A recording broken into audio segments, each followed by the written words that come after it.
السلام عليكم ورحمة الله وبركاته. ازيكم حبايب قلبي؟ عاملين ايه؟ يا رب تكونوا بخير. يلا وسع وسع بقى الطاجن القنبلة اللي معانا ده. يا ترى انت عامله لنا ايه النهارده يا نهى في الطاجن الفظيع ده؟ بصوا بقى فاخر من الاخر.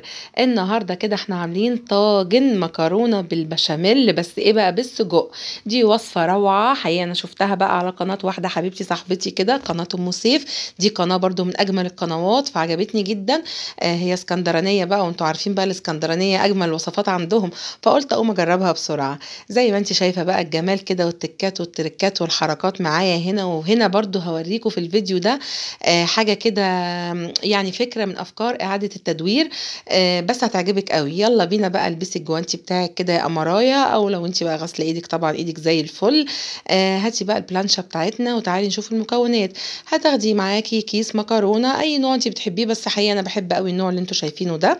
وهنا ده نص كيلو من السجق او الصدق زي ما بيقولوا اسكندرانية. حبايب قلبي كلهم على راسي. هنبدأ كده. هنعمل ايه؟ هي بتبقى يعني كم مرحلة كده وهنخلص الوصفة. البصل اللي انت شفتيه ده للطماطم اللي هي الصلصة اللي انا عاملها بتاعة المكرونة، والبصل اللي هحطها على السجق. اول حاجة انا هنا بوريكي ان السجق جامد، يعني انا طلعته يا دوبك فك سنة بسيطة بس عشان السكينة تمشي فيه، لكن انا عايزاه يبقى جامد كده وماسك نفسه عشان اقدر اقطعه القطع الصغيرة اللي انت شايفاها دي. هنقطعه بقى بالشكل اللي انت شايفاه ده كده.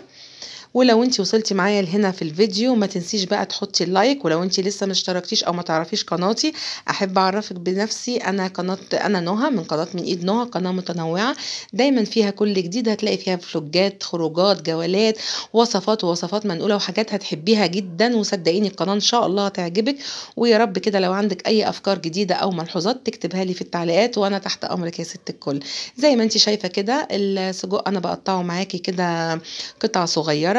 هبدأ دلوقتي ان انا انزل فيه في الطاجن. وهنجيب بقى البصلايه، كام بصلايه كده نقطعهم ونفرمهم في الكبه. ما عندكيش كبه ولا تحتاري ولا تدوخي خالص. عندك المبشره، عندك على ايدك زي امهاتنا زمان، ما فيش اي مشاكل. هنا بقى جبت الحله بقى الازاز بتاعتي كده الجميله اللي بتتحط على النار دي، ونزلت فيها بالميه المغليه من الكتل. وهنزل فيها بالمكرونه وارفعها على النار تاني كده تغلي غلوتين واشيلها. المكرونه عايزينها تبقى نص سلقه، او يعني تلات ارباع سلقه، ما تبقاش سوا كامل، لان هي هتكمل سواها في الطاجن بتاعنا الجميل اللي انت شفتيه في اول الفيديو ده. ولو وصلتي لحد هنا اول حاجه كده او تانية او تالت حاجه، صلي على رسول الله. اللهم صلي وسلم وبارك عليك يا حبيبي يا محمد يا رسول الله. تاني حاجه احب جدا تكتبي لي انت بتشاهديني من اي بلد. زي ما انت عارفه كده انا بكتب لك او بتابعك، او بتابع الوصفات بتاعتي معاكي وبنزلها لك في القناه. انا هنا من مصر من القاهره. احب اعرف انت بتشاهديني من انهي بلد، ده بيسعدني جدا وانتوا كلكم على راسي. هنا بوريكي بقى الكبه بتاعتي، وهاخد فيها بقى معاها البصلايه. ولو عندك فلفل رومي برضو حطي، بس انا حقيقه ما كانش عندي. بحب جدا ادخله في كل الاكل اللي انا بعمله، اي طواجن، محاشي، صواني. بحب جدا طعم الفلفل الرومي، بيدي كده نكهه حلوه جدا. هنا بوريكي بقى الطاسه نزلت فيها بمعلقه السمنه، والبصلايه بتاعه السجق صفرتها بس. وبعد كده هنزل عليها بالسجق كله بتاعي. وما شاء الله النص كيلو دول هيرمي لي حبه حلوين. يعني عايزه اقول لك لو انت معاكي برضو ربع كيلو هينفع، ما فيش اي مشاكل. انزلي بقى بمعلقه البهارات ومعلقه الفلفل الاسمر. عايزه تحطي اي حاجه تانية حطي، بس صدقيني هو السجق متبل ومبهر، مش محتاج اي حاجة تاني خالص معاه. يعني نكتفي بهذا القدر. جبت بقى هنا الحلة بتاعتي، حلة صغيرة او كسرولة. عايزة اعمل شوية صلصة صغيرين بس كده عشان احطهم على الطماطم. هنزل بالبصلاية واصفرها وانزل عليها بالطماطم او الصلصة. لو انت عندك صلصة جاهزة عايزة تنزلي عليها على البصلاية على طول، تمام مفيش مشاكل. لو انت بتحبيها، يعني انا عندي بيحبوها شوية جوسي المكرونة بشاميل، يعني بيحبوها ايه فيها شوية صوص كده. لو انت عايزة تكتفي بالمكرونة بس كده زي ما بتعمليها مع المكرونه بشاميل باللحمه المفرومه، تمام مفيش مشاكل. مش لازم تعملي الصلصه، بس عشان هم بيحبوها شويه فيها صوص اكتر فانا عملت معاها الصلصه عشان يبقى الصلصه والبشاميل. هنا وريتك المكرونه خلاص اتسلقت معايا تلات ارباع سوا، والسجق خلاص خلص معايا. فاضل ايه؟ فاضل البشاميل. بس انا بقى دلوقتي هوريكي تركه حلوه جدا هتعجبك، وتركه جميله لاعاده التدوير. اللي هي ايه التركه دي زي ما انت شايفه. يا ترى ايه ده يا نهى؟ دي مكرونه سباكيتي كان حبه باقيين معايا، شلتهم في الفريزر خلاص يا ست الكل. طلعتهم بقى دلوقتي، قلت ايه اكملهم مع الكيس عشان الكيس قليل معايا. لقيتهم حطيتهم في ميه سخنه، لقيتهم عجنوا كده زي ما انت شايفه. طيب جايه اطلع اعمل البشاميل عشان اعمل اطلع الدقيق عشان اعمل بشاميل، ما لقيتش دقيق.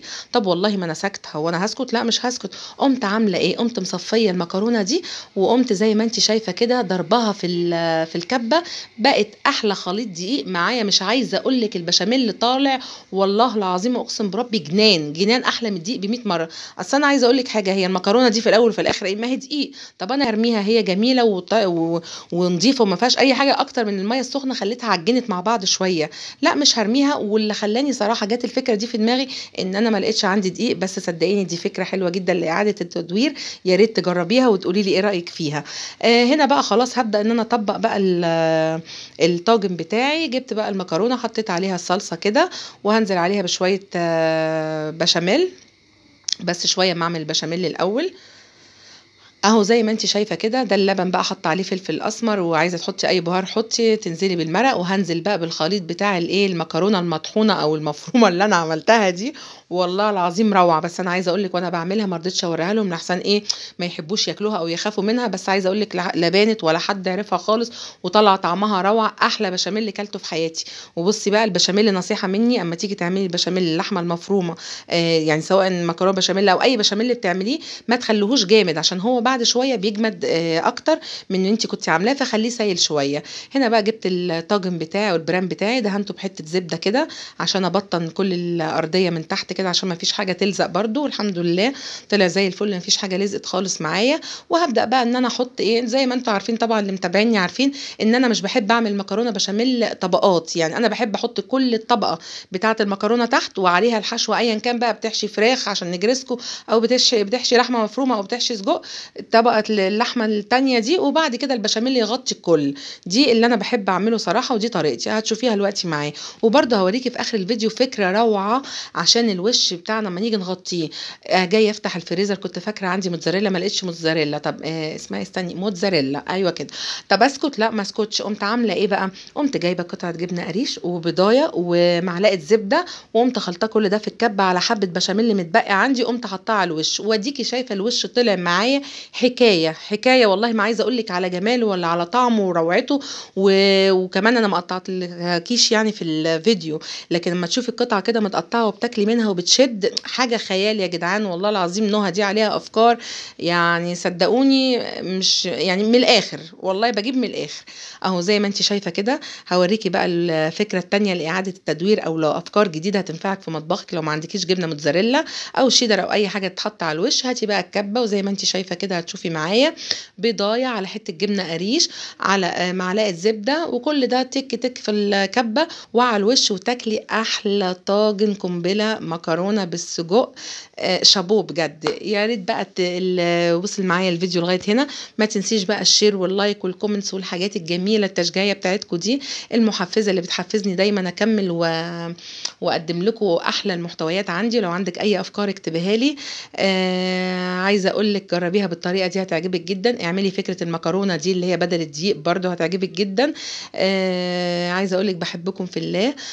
يا رب التوفيق للجميع، والسلام عليكم ورحمه الله وبركاته.